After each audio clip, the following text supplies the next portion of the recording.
Me and my sister, we have a past. We almost died at the hands of a witch. It started when I was a kid, obviously. I loved the fairy tale growing up, loved it, and I actually had it on a cassette tape that I used to listen to.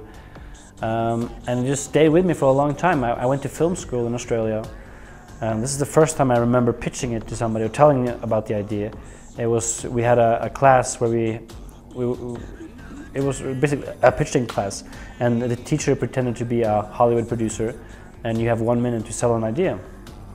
And I went up to him with my idea, and was at that point just Hansel and Gretel 15 years later, and they grew up to be bounty hunters for witches. We'd gotten a taste of blood, witch blood.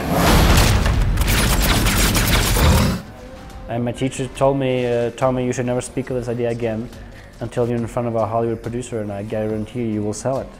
So I waited many years. I kept my mouth shut, and I did some movies in Norway, which got me to Sundance, and then I went to LA after that. And my first meeting, the first day, I pitched this idea, and they went for it.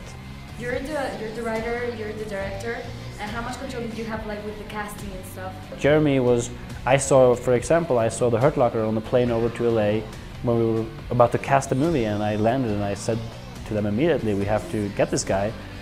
And he read the script and he loved it, and you meet him as well, you realize he's a very funny guy as well. And I just thought that would be a perfect combination for Hansel. And after that we got Gemma, and I saw her in a film called The Disappearance of Alice Creed, which she was amazing in.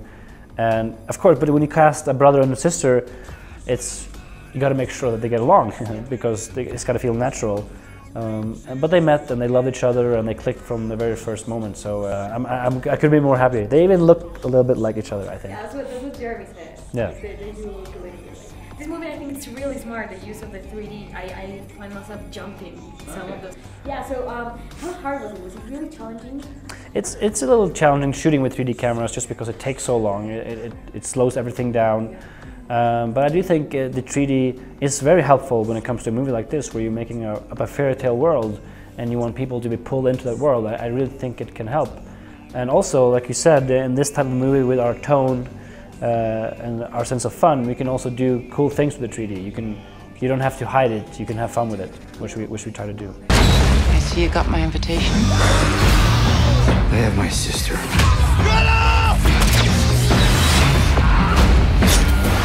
Well, I do like to get things in camera. I don't like to use CGI where I don't have to. That's why we have a lot of practical makeup.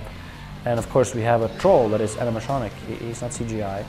And something I fought hard for, and I think it's just a world of difference for me, at least in this world, in the world we created. Good morning, sunshine. And roughly, do you know how many liters of blood did you use? No, I don't know. Actually, in Dead Snow, my previous movie, I knew how much because I was with them when we bought it. I think we have 500 liters, but on this one, I'm not sure. Well, we had a couple of big containers, yes. And finally, favorite candy, go. Licorice. Yes. Yes, thank you. You